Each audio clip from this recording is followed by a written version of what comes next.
This video is brought to you by Moft. Today I'm going to take you through the first 27 things that you should do if you've just got your new iPhone 17 Pro or iPhone 17 Pro Max. Now these tips and tricks are going to help you find hidden new features, preserve battery health, extend your battery life, and maximize your iPhone's performance, and ultimately unlock the full potential of iOS 26. But first, I am giving away this brand new iPhone 17. And for a chance to win, be sure to like this video, subscribe to this channel, and subscribe to my second channel, TechBook by Dion, link in the description. Then comment your favorite feature of the new iPhone 17 Pros along with your Instagram username, and follow me on Instagram at Dion Schuddeboom, where I'll announce the winner on the 31st of October. Alright, so the first thing we're going to do is check your battery health and cycle count. This is especially important if you've just bought your phone new. You want to make sure your battery is new, and also important if, say, down the line you're buying a phone used to check its battery health. Now for this, we're going to look for two key metrics, and we're going to find these in settings, and then we're going to tap onto battery.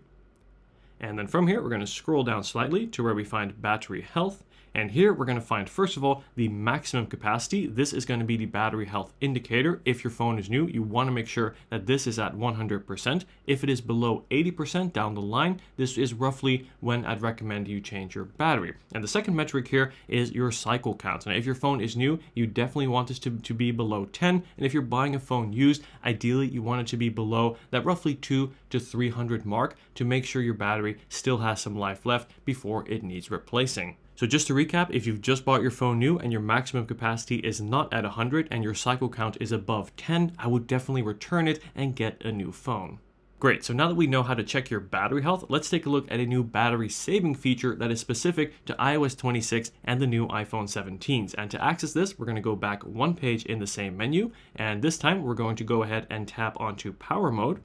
And in here, we can turn on adaptive power, and we're going to make sure that there is turned on. Now, what does this do? Well, this basically is going to constantly adjust your phone's battery usage and features based on how you use your phone throughout the day, analyzed by Apple Intelligence. And the purpose of this is all to maximize efficiency and ultimately help your phone last longer without sacrificing on key features. So for example, some of the things it will do is it may slightly dim your display temporarily or limit non-critical background tasks. I definitely recommend you use this, and don't recommend you turn on the notification. I like to just have this running in the background as needed. And fun fact, did you know that now with iOS 26 on the iPhone 17s, if you plug into charge, you'll actually get an indicator here at the top of the screen showing you how long it will take until your phone charges fully. So as you can see, we'll give this a second to pull up here. Right there, as you can see, it currently shows that it is 67% charge and 18 minutes remaining till we reach 80%. And then if you want more details, we can go ahead and unlock the phone and then go back into settings, tap onto battery, and here you will get an even more detailed overview of exactly how long till your phone reaches 80 as well as 100%. This is also a great way to see which charger you have is fastest. By the way, this will usually be a wired charger with a higher watt brick. Wireless charging or things like MagSafe battery packs will typically be a bit slower.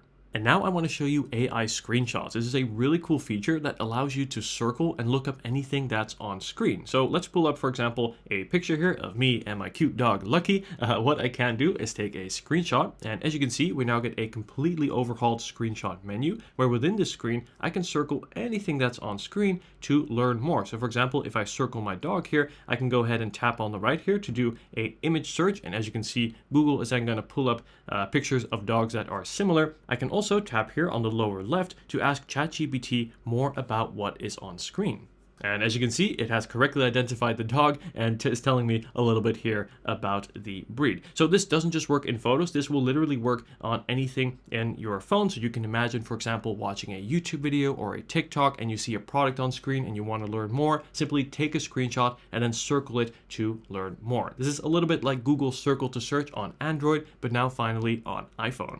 With iOS 26 on the iPhone 17s, we get a completely overhauled camera app that I would love to show you. So as you can see, if I pull up the camera app here, we get a very clean operating system, very easy. You simply have your video and photo modes. By the way, if you want to access more of your camera modes, simply swipe here along the bottom, and that will then reveal things like your portrait mode as well as panoramic as well. And then if you want more of your camera settings, what you want to do is simply swipe up, and that's then going to reveal more of those settings, like for example, your live photo as well as your photography styles. And now I want to flip over to the selfie camera, where on the iPhone 17s we get a big upgrade with an 18 megapixel new center stage camera that uses a square sensor. And this is important because it unlocks two amazing new features. Let me show you. So in the camera app here, we're first going to switch over to the selfie camera. Hello everyone. And as you can see, we now have two new buttons here along the bottom of the display. So this first button here is going to give us a wider view. This is great if, say, you're taking a picture with a significant other or, say, a friend. And the coolest part is check out this second button here. This is going to allow us to take a landscape selfie without having to turn our phone into that landscape orientation. You can see I'm still holding my phone in portrait, but we get a much wider view. This is great for group shots, and you still have your phone in that comfortable portrait mode. And then taking a closer look here at the top, you will see we have a new center stage button, where in here we can turn on or off auto zoom and also turn on or off auto rotate. And I suggest you turn both of these on, as these are really smart features where it will detect automatically if someone else enters the frame. It will then make that shot wider, and if a whole group comes into frame, it will automatically switch over to landscape mode. This is also going to do really cool things like in video. It will kind of track you as you move, kind of like center stage. You may have used this on other devices, so it's really great to have this functionality now built in to your iPhone 17s. Okay, so that's the front camera, but what about the back cameras? Well, on the iPhone 17 Pros, first of all cameras are now 48 megapixels, and this is going to give you a much better quality image and also give you a much further zoom, where as you can see, I can now zoom all the way up to 8x optically and then zoom in even further, going all the way up to 40x. This is going to be great for concerts or when you really need that extensive zoom. Now, another really cool feature that we have unlocked with the new cameras here, the main cameras on the back, is going to be dual mode recording. And to activate this, we're first going to switch over to video mode, then tap onto the 6-dot menu here in the top right, and then we're going to tap onto dual capture and check out what this does. As you can see, it gives us two views. So one will be of the selfie camera here along the top, and then we have the main camera view here in the bottom. And what's also cool is while you're recording, you can actually move the preview of yourself along the display, and this will also carry over to the video to make sure you're not blocking what you're filming. This here is a great way to film a reaction shot, to be vlogging, or to just capture life experiences here using both cameras on your iPhone 17 Pros.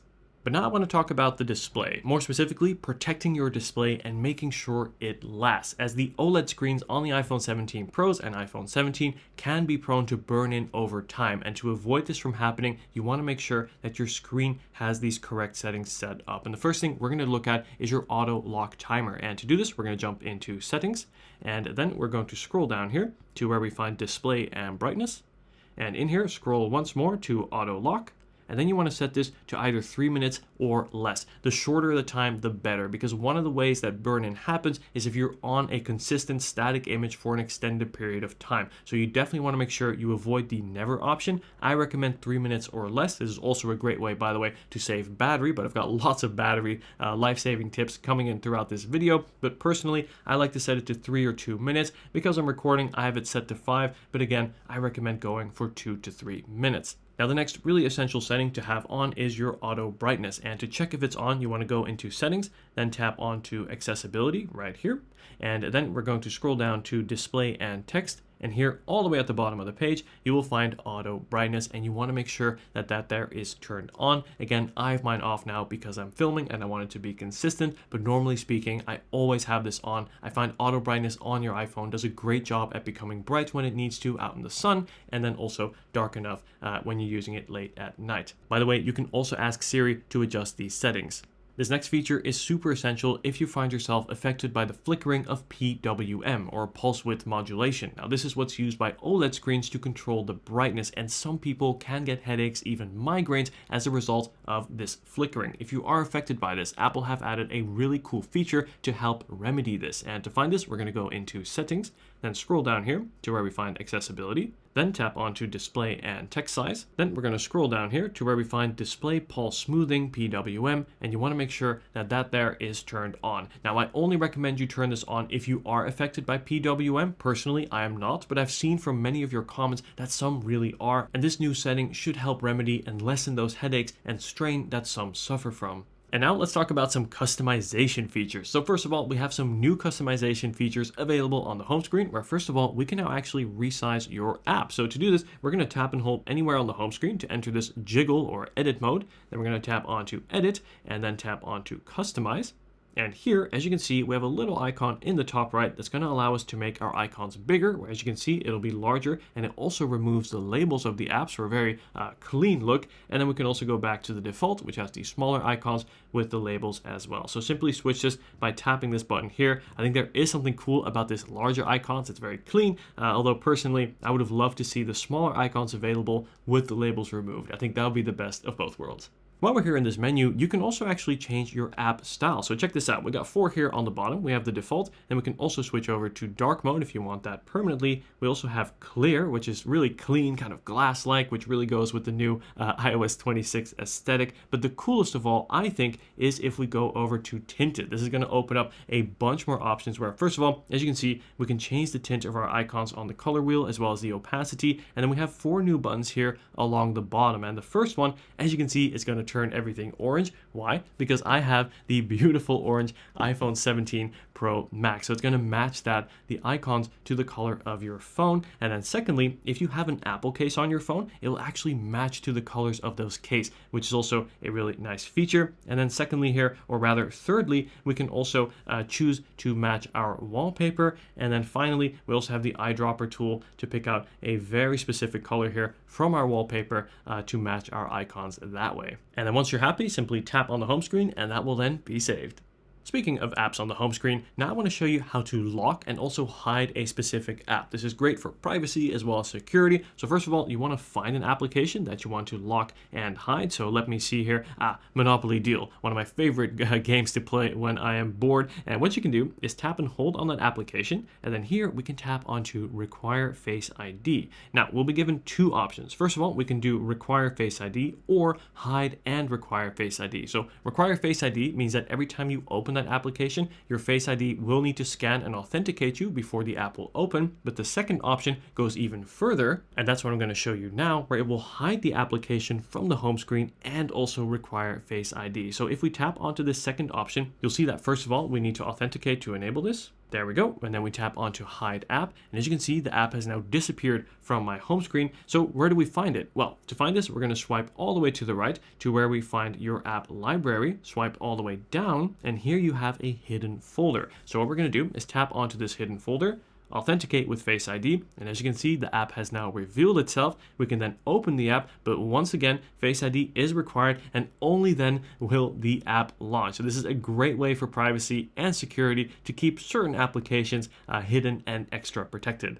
Most of this video is software related, but I do have one hardware tip. And that is to protect and enhance your iPhone with the Snap Studio from Moft, a complete setup that combines all of my favorite accessories in one place. It starts with the Movast Snap Case. Crafted from Moft's premium vegan material, it hugs your phone perfectly and the subtle grain feels amazing in the hand. Best of all, you can quickly snap different accessories onto your iPhone, such as the Snapfield wallet. This truly is the ideal wallet. It is portable, therefore always with you, and can carry everything you need. Cards, cash, coins, even small objects like SIM cards, all accessible with a handy pull tab. And pro tip, it even doubles as a hidden phone stand. Nice. For creating or consuming content, nothing beats the invisible tripod wallet. It is the smallest, quickest, and most versatile tripod, ready in just one motion. It supports 3 modes. Floating mode props your iPhone up at any angle, perfect for creating content or watching videos in landscape. Vlogging mode adds grip and gives you a wider shot. And stamp mode is ideal to see notifications at your desk or while scrolling in your favorite app. It slips easily into your pocket and still has space for 2 essential cards. I also love the Snap Watch Band. Available in a range of colors, it's reversible and magnetically adjustable for a perfect fit every time. I use the Snap Studio set every day throughout each part of my day, adding convenience, functionality, and protection. To upgrade your iPhone, head to Moft via the link in the description, and if you get 2 products, you get $10 off your order immediately. And now from the home screen, let's check out the lock screen, where first of all, to customize your lock screen, what you want to do is be on the lock screen, make sure your phone is unlocked. You can then tap and hold, and as you can see, that's going to allow you to quickly cycle between all the different wallpapers that you have set up. And I want to show you some really cool new customization tips and tricks here on the lock screen. So let's tap onto the plus sign here. And first of all, we can choose our background. Let's go ahead and choose a picture here. I like this first photo here of me and my dog. And what's really cool is we now have a 3D spatial photo icon. So that's this little icon right here, where as you can see, if I tap that, it's going to generate the spatial scene. And check this out. It makes pretty much every photo 3D. It does a pretty good job, first of all, at differentiating the background behind me, but even my dog, who is technically closer to the camera, you'll see that it's factored that in and makes it really look quite 3D. It's pretty cool to have on your wallpaper, and makes your photos feel all the more immersive. So that's the first feature. Now the second feature, if we tap onto the clock here, we can choose between all the different fonts, but if you choose the first font, you'll see we have a new little toggle here in which we can drag it down to make the clock larger or smaller. And I think a larger clock can be really stylish. And of course, you can also choose to have your wallpaper move out of the way.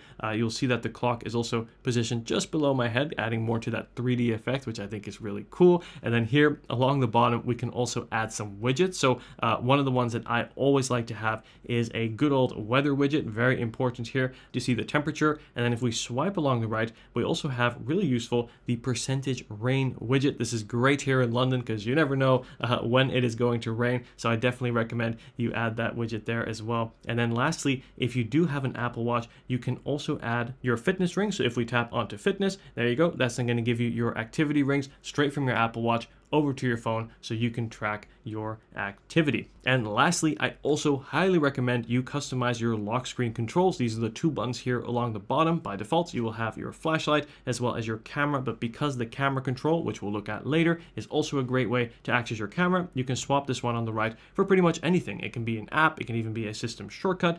For example, you can be boring like me and have the calculator just because that is useful. And then once you're done, we'll go ahead and tap onto add, set to the pair, tap into it, and voila, our new lock screen has been customized. And as you can see, we get that really cool 3D effect as well. Don't you hate it when you get spam calls throughout the day? I do, and especially while I'm filming. And there is a great new feature in iOS 26 that is essentially going to remove spam calls entirely from your phone. And to activate this feature, we are going to jump into settings. Then we're going to scroll all the way to the bottom to where we find apps. And then in here, we're going to search for phone, or scroll down to where you find P, tap into phone.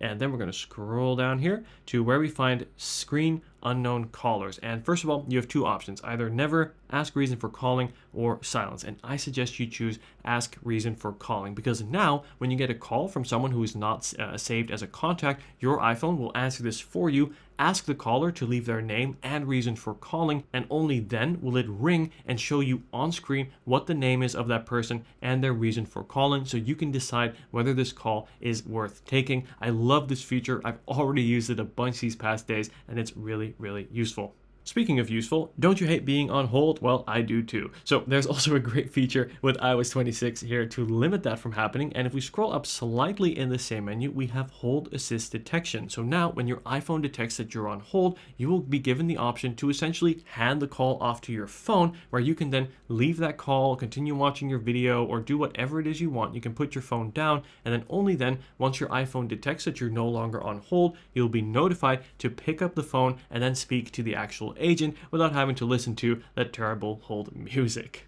And next, because we now have the action button here along the side, we no longer have the silent switch. To switch to silent mode, you want to go into your control center, and we can switch that and toggle it here. Now, if you're like me and often have your phone in silent pretty much 99% of the time, you don't necessarily want that icon there permanently in your menu bar showing that you are on silent mode. So there is a way to turn off this indicator. And to do this, we're going to go into settings, then tap onto sounds and haptics, and then in here we can turn off show in status bar. And as you can see, that will now be hidden and give you a cleaner overview, where of course to see whether you're on silent mode or not, you can just go into your control center and see it there without having that icon in your menu bar. And up next, let's take a look at iMessage, where too, there are some really cool new features that I'd love to show you. So if we tap into iMessages here, first of all, we can now change the background of a message thread. So to do this, we're going to open up a thread with your favorite person, then we're going to tap onto their name, and then in here, we can tap onto backgrounds, and as you can see, we have a bunch to choose from. You can use a picture, any picture that is on your phone. You can also choose from a range of colors, and we can even cycle through to see different options, even add your custom colors. One of the ones I really like are the sky. I think they're really clean. I like this haze one right here. I think that's really nice. It gives you a preview of what that looks like. So let's go for that haze one there. We'll tap onto the check mark here. And as you can see, that will then be updated and your thread will now be set to this color. Now, this is also going to carry over to all devices and also to the person you are chatting with. So it's a great way to kind of personalize your messages or your different threads, depending on who it is you are texting with. And now, did you know that Apple actually has a one-handed keyboard? This is especially great on the super large iPhone 17 Pro Max that you have here in front of you. And this is great because when you're texting with one hand, it's kind of hard to reach the other end. So to access the one-handed keyboard, what you want to do is press and hold onto the globe icon. And then in here, we'll have two different options. First of all, we can move it to the left or move it to the right. So I'm left-handed, so I'm going to move it to the left. And as you can see, the keyboard essentially moves over and putting all the characters closer together, making it much easier to reach the sort of right edge of your keyboard while typing with one hand. This is great. And then to resize the keyboard, simply tap on the arrow. And as you can see, that will then be expanded. And like I said, this works for both hands here, also on the right hand. Great feature. This also works, by the way, on the non-Pro Max size phones, so on the 17 Pro and regular 17s as well. While we're talking about the keyboard, you see this bar here, that is called predictive text, where as you can see, with every word I type, it's going to predict the next word I type. But personally, I don't really use this. I find it to be too slow and not accurate, and it just takes up screen space, right? Especially in a thread of messages. You have this bar here. Well, there is a way to remove it, and that's something that I definitely recommend you do. So to do this, we are going to jump into settings. Then we are going to go into general right up here. And then we're going to scroll down to where we find keyboard. And in here, we're going to turn off predictive text. And as you can see, that gives us a much cleaner keyboard where less screen space will be taken up by the keyboard, giving us more room for things like your messages or notes if, say, you're typing in a document, or, say, browser if you are browsing in the web. So making the keyboard smaller and removing a feature that I think many, and including myself, don't really use. One more really great tip when it comes to messages is to automatically delete two-factor authentication codes. You know, when you're logging into things online, you always get those codes sent to your phone, and then when you go through your message thread, it's just filled with those one-time use codes. Well, this way, those messages will automatically be marked as read and removed once they have been used. So I definitely recommend you turn this on and check if it's on if you're not sure whether it is. And to do this, we are going to jump into settings, then tap onto general. And then you are going to scroll down here to where we find autofill and passwords, and you want to make sure that verification codes delete after use is turned on. Like I said, that's going to automatically mark the message as read, so you won't have unread messages to go through, and it will automatically remove it to not clutter your thread of messages, only showing you people that matter.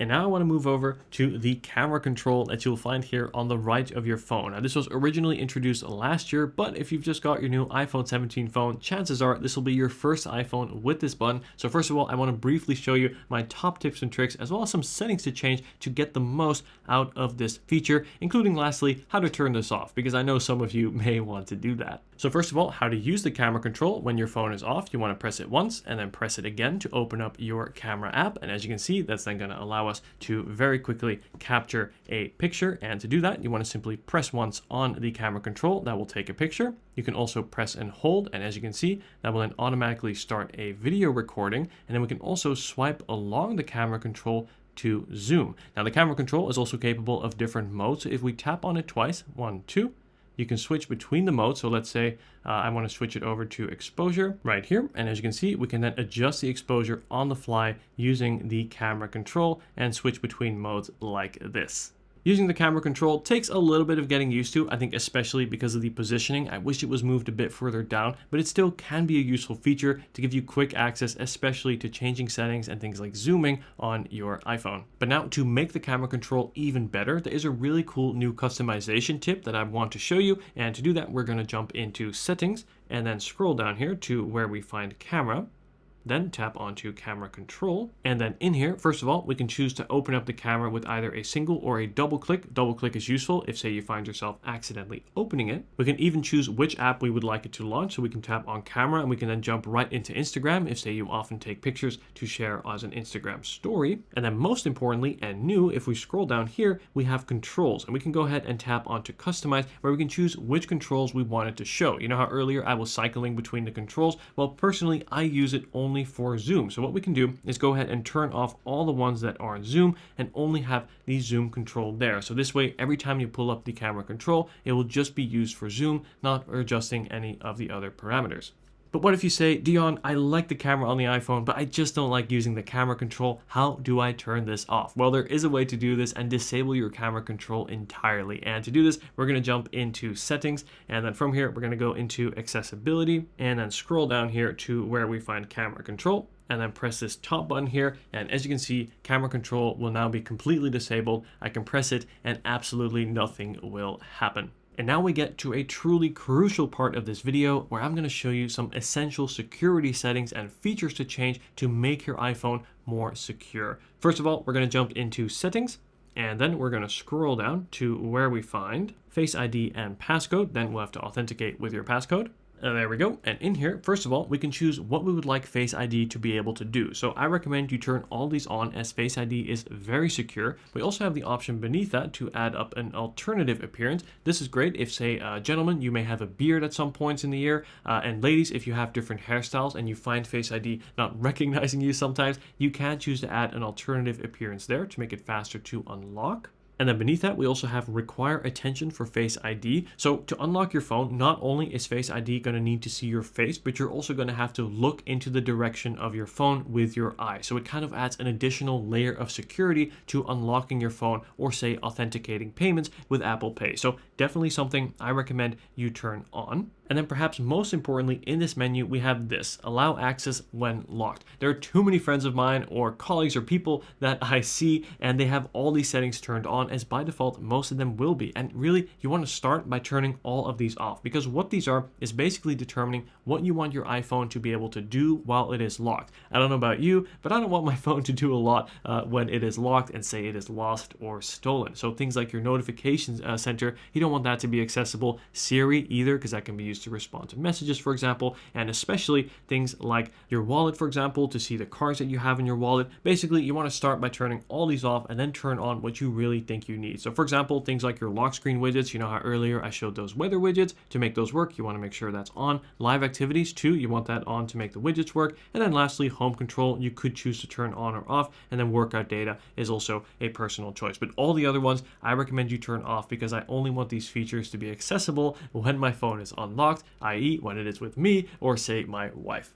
And then beneath that, we have the erase data option. This is something I recommend most people turn on, but not all. So what this basically does is, let's say your phone is lost or stolen. The first thing that person is probably going to try and do is enter your phone or brute force their way in by guessing your passcode. Now, if they fail to guess it correctly 10 times in a row, your iPhone will automatically restore itself, erasing all of your data, meaning that even when your phone is lost and stolen and no longer safe, your data still is and is protected. So for me, I really like this feature. It's great for peace of mind, but I also recognize that you may be a young parent who has a kid trying to, get access to your phone, and you don't want your data erased constantly. So for those instances, I would suggest you turn it off. And also, you want to make sure that you have a backup set up, whether that be with iCloud, which is what I recommend, or on your computer.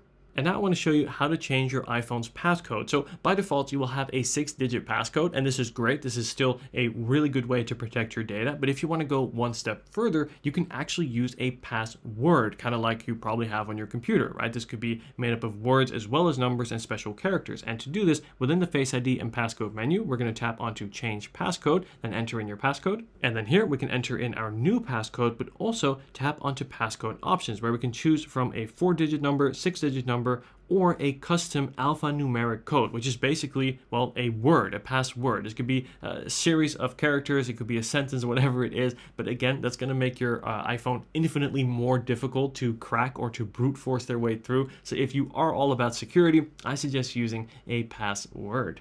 And then the last security tip I have is to turn on stolen device protection. So within the same Face ID and passcode menu, you want to make sure that there is turned on and select away from familiar locations. So what does this do? Well, this is basically going to require a 1-hour delay for changing core iPhone settings, like for example, your iPhone passcode or your Apple ID password when your iPhone is in a non-familiar location, like for example, away from home. This again is great if say your phone is lost or stolen and someone has found access to it and trying to change your details, they won't be able to do so without a significant delay, which gives you time to say log at home onto your iCloud and remotely wipe the phone. So definitely recommend you turn this on and set this to away for only for when you're away from familiar locations, as you don't need this to activate at home.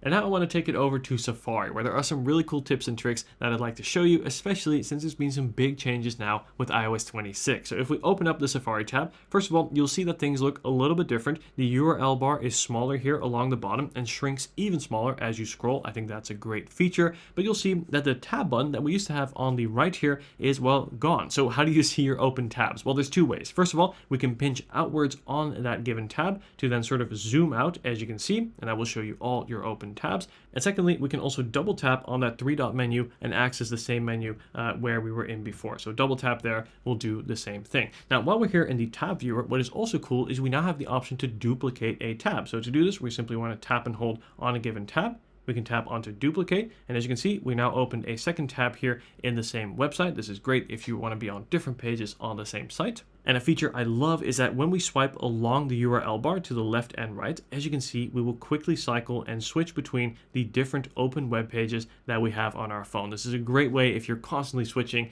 between tabs, like I often do on my phone.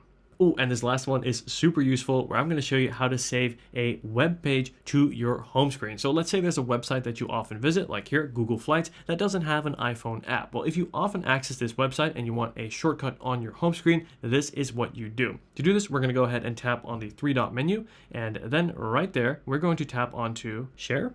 And then from here, we're going to scroll down to where we find Add to Home Screen right here. So this setting is a little bit hidden, but it is there, where here we will see the icon, and that will be the favicon or the favicon from the website. And then we can also rename it to whatever we like. We can then tap onto Add. And as you can see, we now have a new icon for Google Flights, where every time I tap that, it's going to pull up Google Flights in your Safari browser. Nice. And now I want to bring it back to battery, where specifically I want to show you my top 3 iOS battery saving tips. Here we go.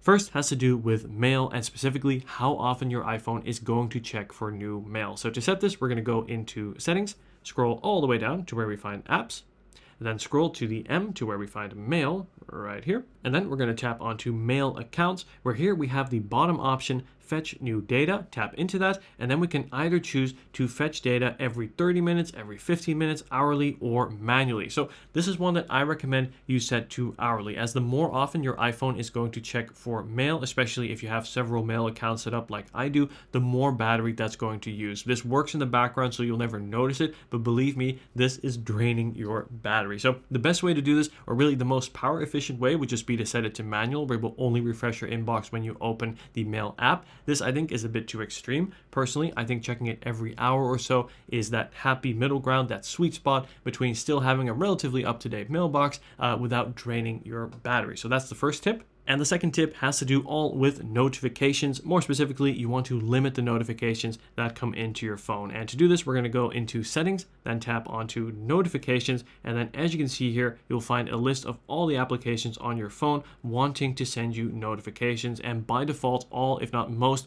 if not all, are going to be on. And really, I recommend you turn the vast majority of these off, as most applications on your phone probably don't need to be sending you notifications. So to turn one off, let's say here I've got Amazon and I want to turn that off. I can simply turn that off, and now notifications are no longer allowed. So apps that I turn off are going to be things like shopping apps, certain utility applications, other things like games. And then what I like to keep on are going to be messaging apps, maps, for example, or say finance and banking applications, right? So this way, when a notification comes in, I actually know it's something important and not, a shopping app reminding me that I got items in my basket. And then secondly, more importantly, it's also going to save you a lot of battery. Believe me, this really adds up. If you have, say, over 100 notifications coming in each day, think about it. Every time a notification comes in, your vibration motor activates, your speaker may activate, and your screen will awaken. And believe me, this really, really adds up. So if you can, bring down that 100 plus to say a couple dozen per day, that's going to make a huge difference for your battery and also for your mental health with less distractions.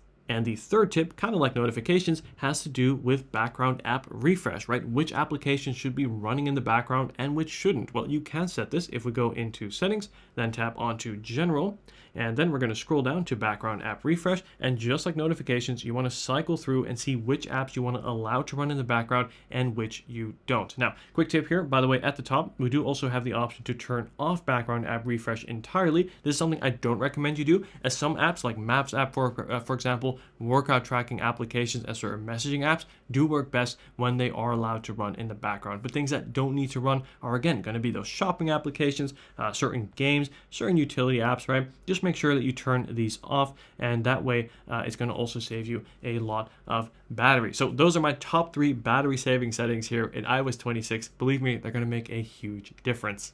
Now let's take a look at some really powerful and potentially life-saving emergency and SOS features that you have on your iPhone 17 Pros that you want to make sure are set up correctly so that if you ever need them, they are there. So first of all, what we're going to do is jump into settings, and then we're going to scroll down to where we find emergency and SOS. And first of all here, you want to make sure to turn on call with hold and release and call with 5 buttons. Now I can't access these because I don't have a SIM card in this phone, but when you do, you can turn both of these on, and that is something I definitely recommend you do, as this is a very subtle way of calling for emergency help if you need it. And then beneath that, we have crash detection, which you want to make sure is activated. This way, if your iPhone ever detects that you are in a car crash, you'll be alerted on screen to react to that prompt. If you don't, you may be unconscious, in which case your iPhone will actually call emergency services on your behalf and share your location. This is what I mean by potentially life-saving. So you want to make sure absolutely that there is also turned on. And then lastly, here at the bottom, I'm not going to show this, but you have a list of your emergency contacts where you want to make sure that those are up to date, because every time an emergency and SOS feature is used,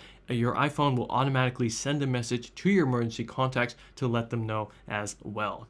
And finally, let's end off with some bonus quick tips, where first of all, to quickly switch between the number of pages that you have on your phone, you can actually drag along the dot menu here on the bottom, very quick to go from one end to the other. And what is also cool is if, say, you are on a website or basically any page that involves scrolling, to quickly scroll to the top instead of having to scroll manually, you can just tap the top of your screen and you'll be brought right back to the top. And did you know you can also do a one-handed zoom? This is great if you're holding a large phone like the 17 Pro Max and want to zoom into maps without having to do an awkward pinch like this and risk dropping your phone. What you can do is simply use one finger, tap and then hold, and then move up and down to zoom in or out. This doesn't just work in maps, also in photos, on the web, and this here is a great way to use one hand and safely zoom in and out.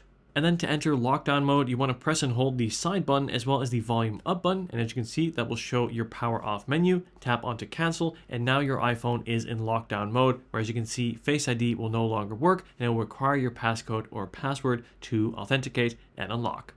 And there you have it. Let me know if you have any questions at all. Thank you so much for watching this video. And if you haven't seen it yet, I highly recommend you check out my Apple Watch First Things to Do video as well, which will help you unlock the full potential of this smart watch. Thanks again for watching, and I'll see you in the next video. Take care.